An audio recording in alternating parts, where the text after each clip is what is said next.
Hey everyone, and thanks for joining us for our semifinals prediction show. I'm your host, Lauren Khalil. If you like listening to us chat about CrossFit news and everything that's going on in the sport, make sure to like and subscribe to our channel.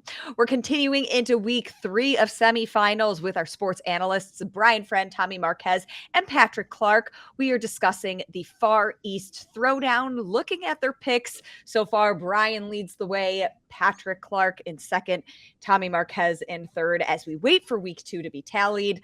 But here is the week that we could see a lot of shift up between the three of you guys with your predictions. We're going It's to like start with moving week. It's moving week. it's moving week for the predictions for the men.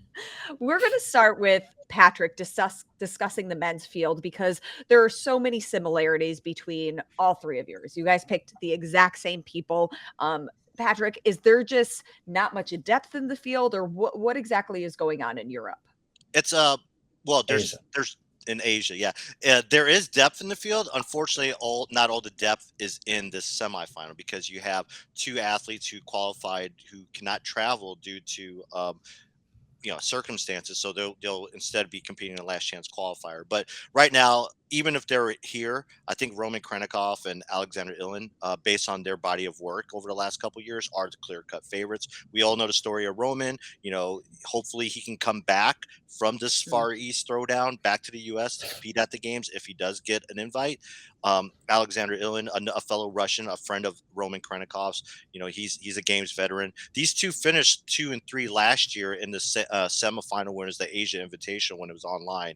And then all of us had Ant Haynes. Ant Haynes is, he competed in 2019, was a top 40 finisher out of China, their national champion. He's not like most national champions. He actually is a really good CrossFitter. He actually left his home base of Hong Kong, traveled to Dubai so that way he can train full time with all that depth of CrossFit talent, including like Eat Gildefather and the CrossFit Yaz people. So yeah, there's just not much depth because of the last chance qualifier and the inability for some of these male athletes to travel. But even if they were there, Roman Krennikov and Alexander Ilin would be the top of the class regardless.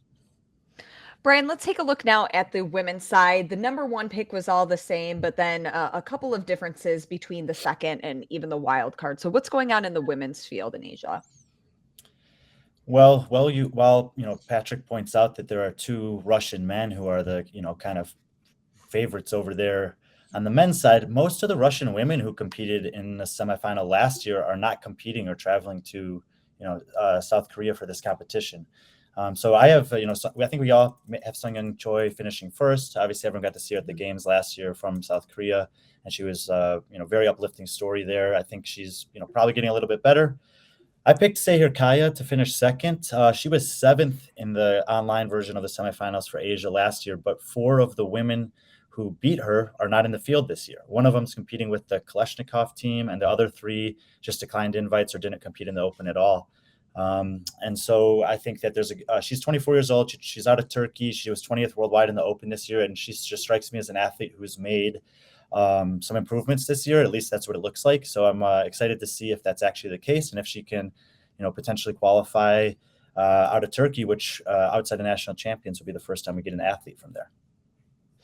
And then Tommy, for the women's side, everybody picked Won Young as the wild card. Is there anybody else that could be considered, or is this really like the safe bet for everyone? Well, I think there's some circumstantial evidence around that because you look at the event is being held in Korea. It's in her home country. She's going to be competing. The prohibitive favorite, Sung Young Choi, is her training partner, I believe, at CrossFit Light. So she has a good structure around the competition to maybe be elevated by that in that atmosphere and being in front of a hometown crowd.